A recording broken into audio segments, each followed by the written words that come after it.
Hi everyone. हम पढ़ते हैं टीजीटी पीजीटी मैथमेटिक्स के लिए पहला topic set relation and function. हमारा पहला टॉपिक क्या है? Set relation and function. हम इसको समझने के लिए हमें कम से कम 3 लेक्चर की ज़रूरत पड़ेगी। कितने लेक्चर की ज़रूरत पड़ेगी? 3 लेक्चर की। इसमें हम क्या क्या टॉपिक कवर करेंगे? Set with basic properties, relation with basic property, function with basic properties, types of relation, type of function, counting of relation, counting of function. Counting of relation मतलब कई बार पूछा गया है कि इस सेट पे सिमेट्रिक रिलेशन की संख्या कितनी होगी, या ट्रांजिटिव रिलेशन की संख्या कितनी होगी, या फंक्शन देकर उसकी डोमेन और रेंज पूछी गई है। इस टाइप मतलब इस पोर्शन से सेट रिलेशन और फंक्शन से औसत 10 क्वेश्चन आते हैं, और ये 10 क्वेश्चन 10 ही मिनट में हो जाते हैं। अगर 10 मिनट में 10 क्वेश्चन ये हो जाए तो मतलब क्या है कि हमारी शुरुआत अच्छी है। चलो अब देखते हैं इसे क्या क्या हम इसमें पढ़ेंगे। हम शुरुआत करते हैं इसकी। सबसे पहले आता है सेट। सेट होता क्या है? सब ने पढ़ा कि a well defined collection of objects, है नहीं। मेरा मानना है कि वेल डिफाइंड का मीनिंग क्या है वो सभी समझते होंगे। एग्जाम्पल कि मतलब सेट को एक हम एग्जाम्पल से देख लेते हैं। जैसे एग्जाम्पल हमने क्या लिया? Set of first 5 prime number. पहले 5 प्राइम नंबर क्या है? 2 3 5 7 11। ये पहले 5 प्राइम नंबर है। अब सेट को हम 2 तरीके से लिख सकते हैं। पहला तरीका है रोस्टर मेथड लिखने का। रोस्टर मेथड में हम कैसे लिखते हैं? मतलब हम कर्ली ब्रैकेट के अंदर उसके एलिमेंट को क्या करते हैं? कोमा लगा के सेपरेट करते हैं। ये होता है रोस्टर मेथड।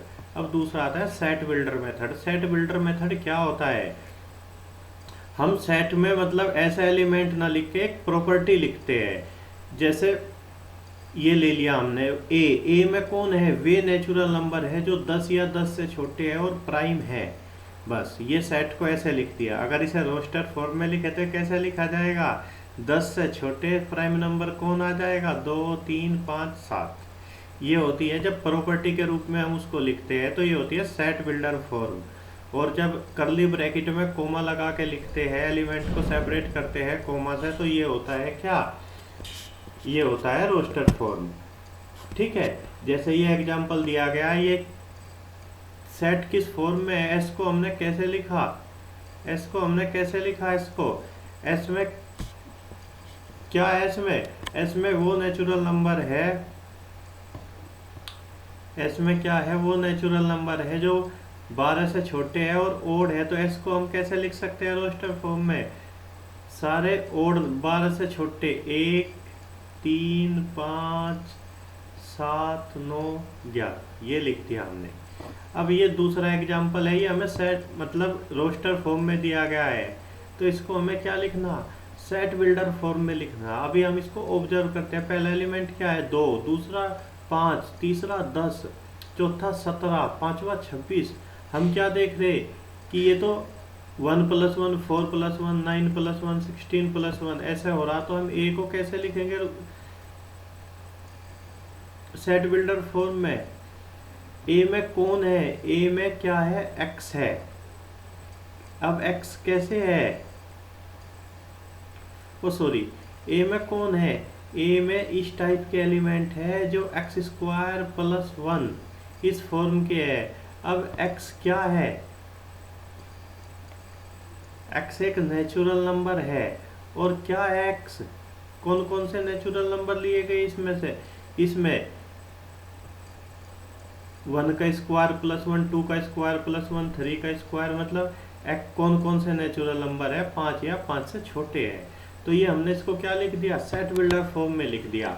अब मेरा मानना है कि ये दोनों फॉर्म बड़े अच्छे से समझ में आ गई होगी, है भी आसान, सबने 12th में पढ़ी थी। अब ये एक क्वेश्चन है। क्वेश्चन मतलब बड़ा इंटरेस्टिंग है। इस टाइप का क्वेश्चन अक्सर मिल जाता है, नेट के ए सेक्शन में भी मिल जाता है, टीजीटी पीजीटी में भी मिल जाता है। वो कह रहा number of element in the set A where A में किस टाइप के एलिमेंट है? ऑर्डर्ड पेयर एलिमेंट है ऐसे, और इस कंडीशन को सेटिस्फाई कर रहे हैं 2a² + 3b² = 35। और ए और बी क्या है? दोनों इंटीजर है। तो हमें बताना कि ए में कितने एलिमेंट हो गए। अब इसे ऑब्जर्व करो, ये क्या कह रहा? 2a² + 3b² = 35। मतलब इसका सम और इसका सम एक ओड संख्या होनी 35। अब 2a² तो सदैव इवन होगा, तो ये ओड कब हो सकता है, जब 3b² क्या हो, ओड हो। 3b² कब ओड होगा, अगर b ओड हो। अगर b इवन हुआ तो फिर ये भी इवन हो जाएगा, और दो इवन का सम कभी भी ओड नहीं हो सकता। तो हम b को क्या ले सकते हैं, ओड ले सकते हैं। हमने पहले b को 1 लिया या ±1 लिया, क्योंकि स्क्वायर होकर 1 ही आएगा b²। तो ये वैल्यू कितनी हो गई, 3। अब ये 2a² प्लस 3 = 35, मतलब 2a² = 32। 2a² = 32, तो a² कितना आ गया, a आ गया हमारा ±4। तो क्या चॉइस आई हमारे पास, +4, ये ए बी के लिए चॉइस। अब हम बी को क्या ले सकते हैं, बी को हमने दूसरा ऑड नंबर दिया 3, 3 का स्क्वायर 9, मतलब ये कितना हो जाएगा 37। तो हमने बी को क्या वैल्यू दी, +-3। अब 27 सब्सट्रैक्ट करेंगे 35 से, तो कितना बचेगा 8। तो 2a² कितना आ गया 8। तो a कितना आ गया +-2। तो कितने ए के लिए क्या चॉइस आई हमारे पास, +-2। तो क्या है ए बी के लिए हमारे पास, ये चॉइस है। ये चॉइस कितनी है, ये 4 चॉइस है। हम +4 के साथ +1 लेंगे -1, फिर -4 के साथ +1 लेंगे -1। तो 4 चॉइस ये, 4 चॉइस ये, टोटल चॉइस कितनी, 8। तो देखो ऐसा हमें क्वेश्चन करने हैं। चलो अब हम आगे बढ़ते हैं, टाइप्स ऑफ सेट। सेट कितने टाइप के होते हैं।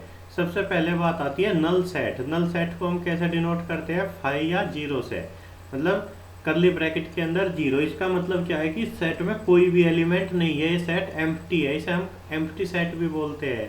नल सेट को हम क्या बोलते हैं, एम्प्टी सेट भी बोलते हैं। इसमें कुछ नहीं है, एग्जाम्पल से समझते हैं। ए, ये किस फॉर्म में लिखा गया, सेट बिल्डर फॉर्म में। ए में कौन है, वे एक्स है, कैसे एक्स रियल है, और क्या है कि जो इस कंडीशन को सेटिस्फाई कर रहे हैं। इसको अगर थोड़ा सा ध्यान से देखें तो ये क्या है कि x² -1 का होल स्क्वायर, ये तो क्या है, स्क्वायर है। स्क्वायर कभी भी किसी का नेगेटिव हो सकता है, रियल नंबर का नहीं। तो क्या ए में कौन है, ए में कुछ नहीं है, ए क्या है, एम्प्टी सेट है। अब सिंगलटन सेट। सिंगलटन सेट क्या होता है, जिसमें केवल और केवल एक एलिमेंट हो। एग्जाम्पल के लिए ए में कौन है, वे एक्स है जो इवन प्राइम है। इवन प्राइम कौन होते हैं, केवल और केवल एक इवन प्राइम होता है, 2। फाइनाइट सेट, देखो फाइनाइट सेट क्या होते हैं, जिनमें फाइनाइट एलिमेंट हो। एग्जाम्पल के लिए set of all prime less than 10 कौन आ जाएगा इस सेट में, इस सेट में आ जाएगा ऑल प्राइम 2, 3, 5, 7, ये 4 एलिमेंट होंगे। Number of element finite set के लिए क्या होता है, उसे हम ऑर्डर ऑफ सेट भी कहते हैं या कार्डिनलिटी ऑफ सेट भी कहते हैं, और हम इसे इससे डिनोट करते हैं। देखो नल सेट समझ में आया, सिंगलटन सेट समझ में आया, फाइनाइट सेट ये बेहद बेसिक है। इन्हें नहीं पूछ रहा कोई टीजीटी पीजीटी में कि मैं फाइनाइट सेट का एक एग्जांपल बताओ, पर फिर भी हमें इनका मतलब पता होना चाहिए। इन फाइनाइट सेट के कुछ एग्जांपल क्या, set of natural number, set of rational, set of real number, set of integer, set of complex, ये सब क्या है, इनफाइनाइट सेट है। चलो अब आगे बढ़ते हैं।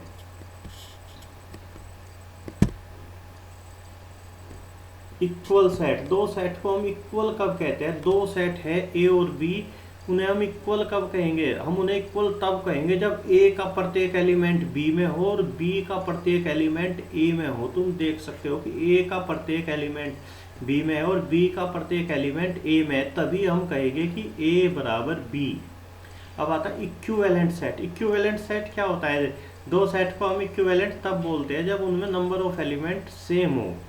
देखो ये सब बहुत बेसिक है, सब set, super set, proper set, ये सब जानते हैं, आप सब जानते हो ये क्या होता है। मान लिया फिर भी हमने एक एग्जांपल ले लिया ए बी सी, जो बहुत दिन से मैथ नहीं पढ़ा वो भूल के हो गए। अब इसका मतलब सबसेट्स को कैसे लिखते हैं, इसके सबसेट्स को, इसके सबसेट क्या होते हैं, 5, उसमें सिंगलटन ए आएगा, सिंगलटन बी आएगा, सिंगलटन सी आएगा, ए बी आएगा, बी सी आएगा, सी ए आएगा और ए बी सी ए खुद आएगा। ये इसके सारे सबसेट है, ठीक, इन्हें कॉमा से सेपरेट कर। ये क्या है, ए के सारे सबसेट है, मतलब फाइव भी ए का सबसेट है, ए बी सी भी ए का सबसेट है, पर फाइव और ए बी सी इसके प्रॉपर सबसेट नहीं होते। ठीक है, अब सुपरसेट क्या होता है, जैसे सिंगलटन ए है तो ए बी सी क्या है, इसका सुपर सेट है, ए बी भी इसका सुपर सेट है, मतलब इसको कंटेन करने वाला। ये बेहद ईजी है। चलो आगे बढ़ते हैं। सम इम्पोर्टेंट रिजल्ट क्या कहते हैं, every set is a subset of itself. बिल्कुल सही बात है, पर प्रॉपर नहीं होता, बस सबसेट होता है। Empty set five subset of every set. Empty set five तो सबका सबसेट होगा। अगर ए बी का सबसेट है और बी ए का सबसेट है तो इसका मतलब होता है कि ए बराबर बी है। हम ऐसे ही तो टोपोलॉजी में थ्योरम प्रूव करते थे। अब total number of subset of A कितने होते हैं, 2 की पावर n। तुम वहां पीछे गिन सकते हो कितने थे, अभी पीछे देखो कितने थे, इसमें 3 एलिमेंट थे, तो इसके सबसेट कितने बने, 1 2 3 4 5 6 7 8 बने, मतलब 2 की घात 3। ठीक है, इसे गिना जा सकता है। तो कितने सबसेट होते हैं, 2 की पावर n, जहाँ n क्या है, नंबर ऑफ एलिमेंट इन ए। चलो फिर एक क्वेश्चन हो गया, वो कह रहा कि 2 finite set A and B have m and n element respectively. A में m एलिमेंट है, b में n एलिमेंट है। The number of subset of first set, मतलब first set is 112 more than second set, मतलब पहले set के जो subset की संख्या है, पहले सेट के सबसेट की संख्या कितनी होगी, 2 की पावर m, और दूसरे सेट के सबसेट की संख्या कितनी होगी, 2 की पावर n। इनका डिफरेंस क्या है, 112 है, पहले वाले की ज़्यादा है दूसरे वाले से। तो वो पूछ रहा कि m और m की वैल्यू कितनी होगी। तो कैसे करेंगे, एकदम हम क्या गए, ऑप्शन पे गए। देखो अगर बराबर हो गए m और n तो ये क्या आ जाएंगे, m और n बराबर आएंगे तो 0 आ जाएंगे। ये पॉसिबल नहीं है 4 और 7, क्योंकि 2 की पावर 4 में से हम 2 की पावर 7 सब्सट्रैक्ट करेंगे तो 112 तो कभी नहीं आने वाला। फिर इसको भी करके देख लेते हैं, यही एक ऑप्शन बचा, 2 की पावर 7 माइनस 2 की पावर 4, अब शायद 112 आ जाएगा। कैलकुलेट करके देखो यही आएगा। तो क्या है, ये बी ऑप्शन बिल्कुल सही है। चलो अब हम एक पावर सेट ऑफ ए बनाना आ गया तुमसे। पावर सेट ऑफ ए क्या होता है, मतलब अब बात करते हैं पावर सेट की। ये क्या होता है, ये होता है कलेक्शन ऑफ ऑल सबसेट्स, उसमें उसके सारे सबसेट्स आएंगे। ठीक है, जैसे एग्जांपल के लिए मैं एक सेट ले लिया 1 2 3, इसके पावर सेट ऑफ ए में कौन कौन आएगा। देखो जब भी हम पावर सेट लिखेंगे स्टार्टिंग होगी 5 से, इसमें सिंगलटन ए आएगा, सिंगलटन 1 आएगा, सिंगलटन 2 आएगा, सिंगलटन 3 आएगा। अब क्या आएंगे, दो दो वाले आएंगे 1 2 1 3, इन्हें सबको कॉमा से सेपरेट करते रहना 2 3, और अब क्या खुद ए 1 2 3। तो कितने एलिमेंट हो गए इसमें 8 एलिमेंट हो गए। तो cardinality of power set of A कितनी होती है, 2 की पावर n। चलो तो अब वो कह रहा कि ए क्या है, कोई नल सेट है, 5 है, नल सेट तुम समझते हो। तो वो कह रहा कि ये बताओ बी में कितने एलिमेंट हो गए। बी कैसे बना, पहले ए का पावर सेट बनाया, फिर उसका पावर सेट, फिर उसका पावर सेट। इस टाइप का क्वेश्चन टीजीटी में भी पूछा जा लिया, इस टाइप का क्वेश्चन नेट में भी पूछा जा लिया। चलो अब हम बात करते हैं कि नंबर ऑफ एलिमेंट ए में कितने हैं। ए तो गिवन है, नल सेट है, 0 है। तो number of element in power set of A कितना हो जाएगा, 2 की पावर 0, 1 एलिमेंट हो जाएगा। ठीक है, अब number of element in power set of A, इसकी बात करते हैं हम। पावर सेट ऑफ ए में कितने एलिमेंट, एक अभी निकाला तो एक बार पी और लगाते कितना हो जाएगा, 2 की पावर 1, 2 एलिमेंट हो जाएंगे। अब वो कह रहा कि इतने में काम नहीं चलेगा, power set of set of A, इसमें बताओ कितने एलिमेंट हो गए। इसमें कितने एलिमेंट थे अभी निकाला 2, तो इसमें कितने एलिमेंट हो जाएंगे 2 की पावर 2, 4 एलिमेंट हो जाएंगे। अब तुम कह रहे कि ये बना कैसे, देखो हम बनाते हैं। ए क्या है, ए बिल्कुल ओ सॉरी ए एम्प्टी सेट है, इसमें कोई एलिमेंट नहीं है, 5 है।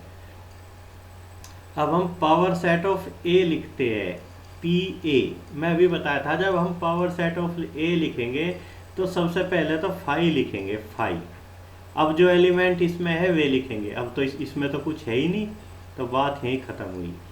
अब हम इस पर फिर पावर सेट लगाते हैं। एक बार हमने इस पर फिर पी लगाया, तो मैं अभी बताया था हम जब भी स्टार्टिंग करेंगे पहले 5 लिखेंगे, ठीक है।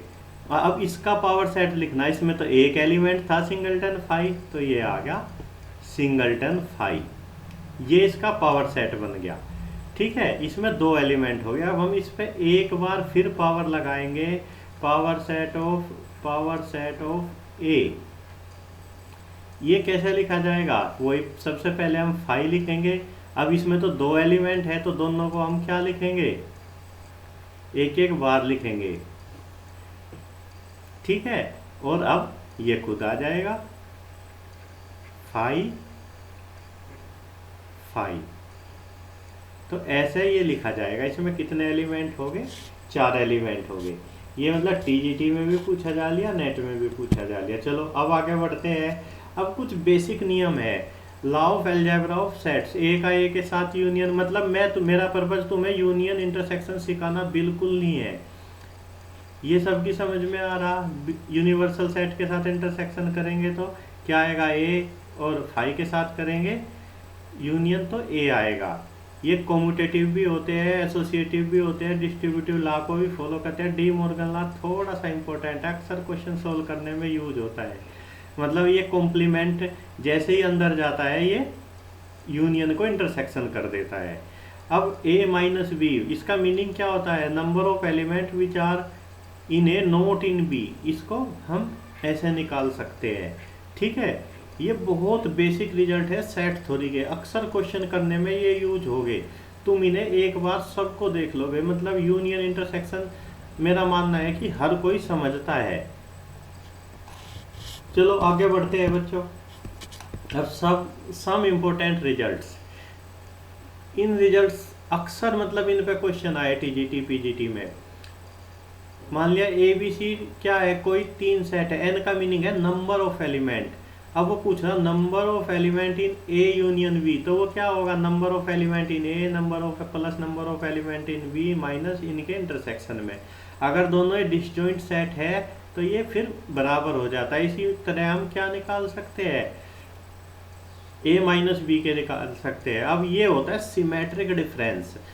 इसका मीनिंग क्या होता है, number of element which belongs to exactly one और ए और बी, जो केवल इनमें से किसी एक में है, उसके लिए क्या होता है, हमारे पास ये फॉर्मूला होता है, number of element in a union b union c. मतलब इन तीनों के यूनियन में कितने एलिमेंट हो गए, इसमें एक टर्म छूट रही, n a intersection b intersection c, ठीक। उसके लिए ये फॉर्मूला होगा, तुम इन्हें लिख लोगे और कम से कम एक एक क्वेश्चन करने की कोशिश करोगे इन पे। चलो ये तो पिछले वाले का लिखा है।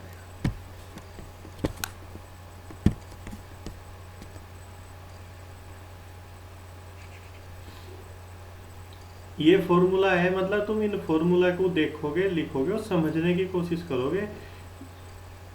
अब कोई भी फॉर्मूला अच्छे से समझ में कब आता है या वो याद कब होता है, जब हम उस पर कम से कम एक क्वेश्चन कर लेते हैं, ठीक है। चलो देखो ये एक एग्जाम्पल है, मेरा पर्पज एग्जाम्पल लेना था।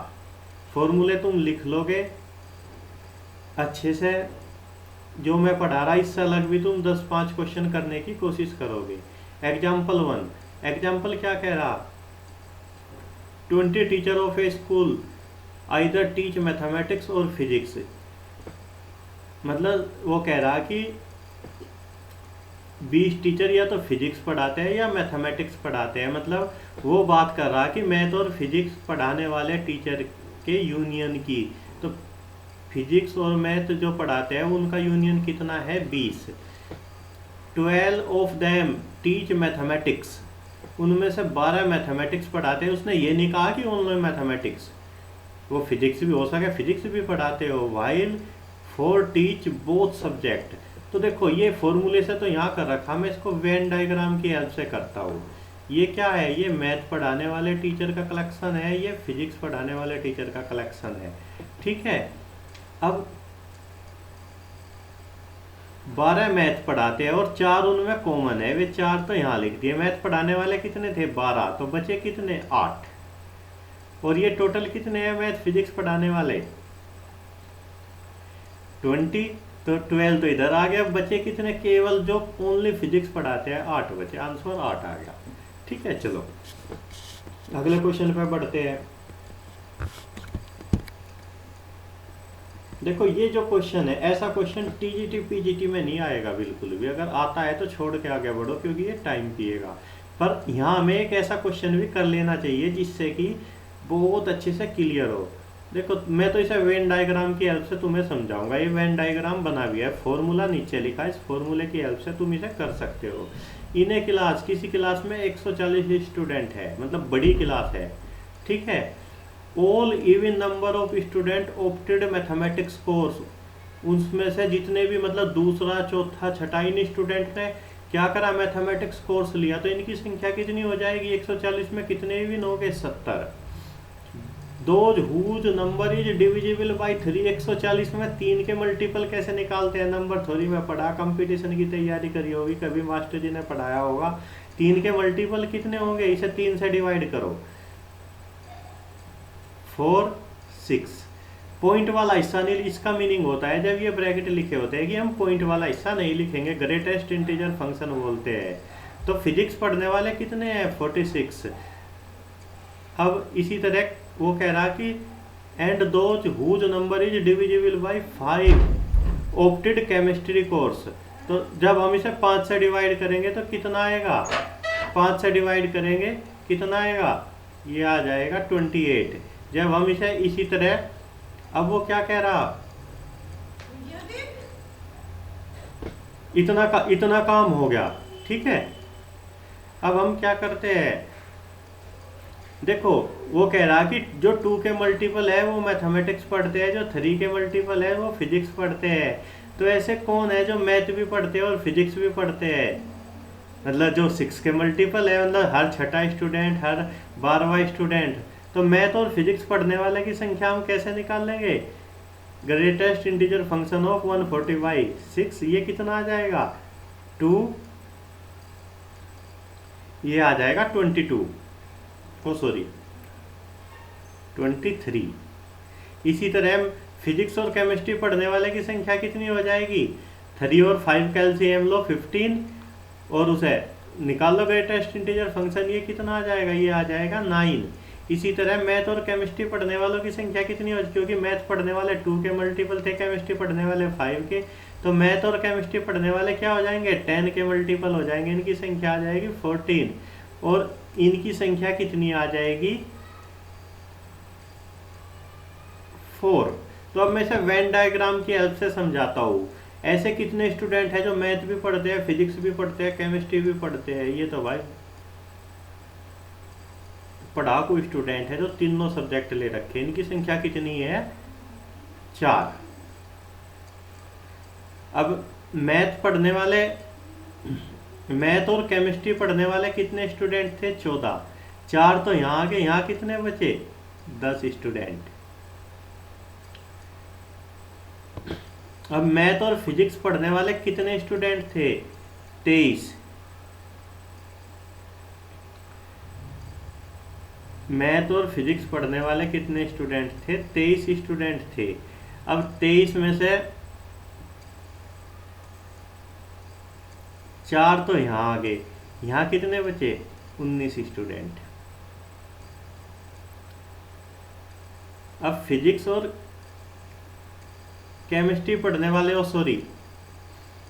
फिजिक्स और केमिस्ट्री पढ़ने वाले कितने स्टूडेंट थे? 9। 9 में से 4 तो इधर चले गए, इधर कितने बचे? 5। तो वो अब तुमसे पूछ रहा है कि ऐसे स्टूडेंट बताओ जो केवल मैथ पढ़ते हैं। तो क्या करो, तुम इन्हें जोड़ लो। ये कितने हो गए? इसमें कहीं मिस्टेक होगी कोई। केमिस्ट्री पढ़ने वाले कितने स्टूडेंट थे? तो 28 थे। इसमें कहीं मिस्टेक हो गई कैलकुलेशन में।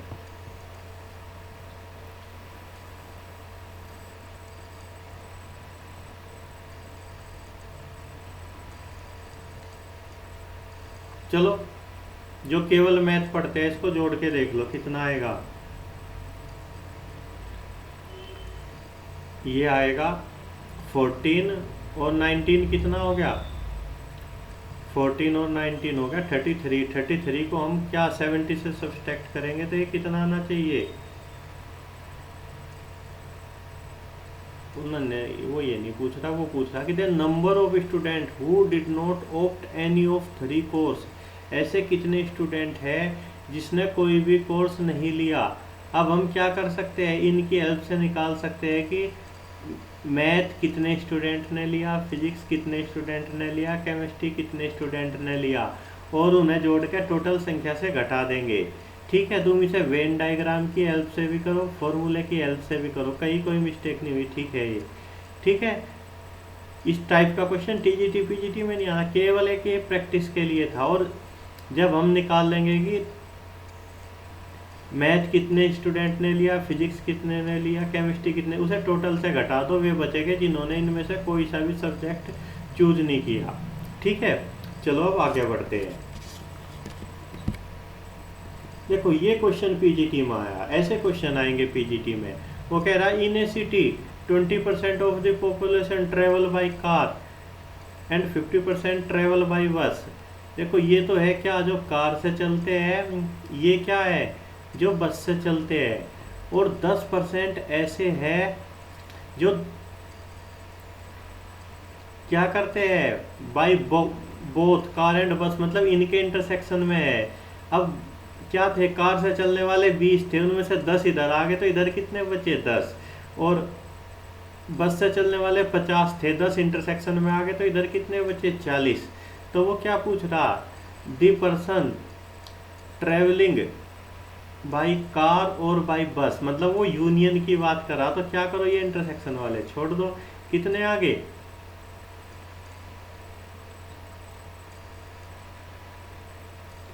कितने आ जाएंगे यूनियन के लिए? हम क्या करेंगे, इंटरसेक्शन वाले एक बारी तो गिने जाएंगे। कितने हो गए? ये 60% हो गए। ठीक है, तुम इसे फॉर्मूला भी लगा सकते हो। फॉर्मूला क्या होता है, कार यूनियन बस किसके बराबर हो जाएगा? NC plus NB minus N of C intersection B। चलो अब आगे बढ़ते हैं। इस टाइप का क्वेश्चन आता है, बेहद आसान क्वेश्चन है। चलो ये क्वेश्चन आया, देखो ये थोड़ा सा अच्छा क्वेश्चन है, इसे फॉर्मूला की हेल्प से तुम खुद करना, फॉर्मूला नहीं लिख रहा मैं तुम्हें वेन डायग्राम की हेल्प से बताता हूँ। ये KVS PGT में पूछा गया। वो कह रहा है कि कोई क्लास है, उसमें 175 स्टूडेंट है। The number of student studying one or more subject in this class is given below. क्या है, मतलब मैथ पढ़ने वाले स्टूडेंट है, फिजिक्स पढ़ने वाले स्टूडेंट है, और क्या है, केमिस्ट्री पढ़ने वाले स्टूडेंट है। मैथ पढ़ने वाले स्टूडेंट कितने हैं? टोटल 100 स्टूडेंट मैथ पढ़ते हैं। फिजिक्स पढ़ने वाले स्टूडेंट कितने हैं? इस पे M लिख लो, इस पे P लिख लो, इस पे C लिख लो। फिजिक्स पढ़ने वाले स्टूडेंट कितने हैं? 70 स्टूडेंट है। और केमिस्ट्री पढ़ने वाले कितने स्टूडेंट हैं? केमिस्ट्री पढ़ने वाले 46 स्टूडेंट है। अब मैथ और फिजिक्स कितने स्टूडेंट पढ़ते हैं? 30। मैथ और chemistry 28, physics and chemistry 23। Math, physics and chemistry ऐसे मान स्टूडेंट की जरूरत है जो तीनों पढ़ते हैं, 18। हम क्या करेंगे, हम जब भी वेन डायग्राम बनाएंगे अंदर से स्टार्ट करेंगे।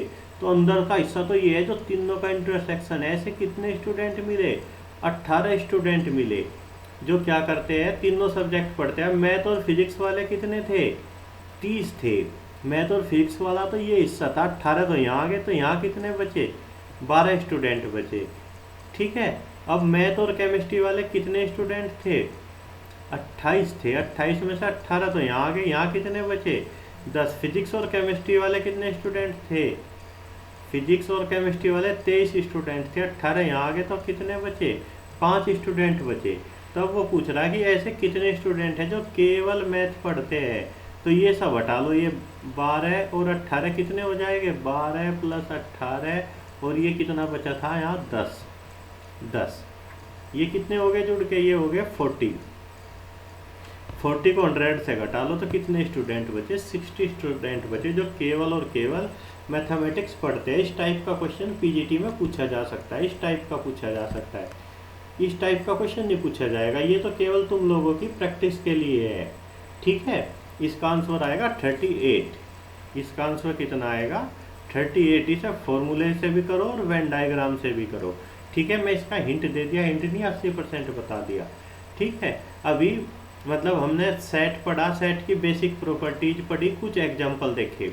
अब जो अगला इम्पोर्टेंट टॉपिक है, वो अगला इम्पोर्टेंट टॉपिक क्या है हमारा? वो पढ़ेंगे हम रिलेशन। अगला इम्पोर्टेंट टॉपिक क्या है हमारा? रिलेशन। ठीक है, रिलेशन से ज़्यादा क्वेश्चन आते हैं, उससे ज़्यादा क्वेश्चन आते हैं फंक्शन से। फंक्शंस में कई टाइप के क्वेश्चन बनते हैं। क्या नंबर ऑफ फंक्शन पूछ लेता है, रेंज डोमेन पूछ लेता है, बेहद आसान पोर्शन है। हम अगले 2 लेक्चर में इन टॉपिक को क्लियर करेंगे। ठीक है।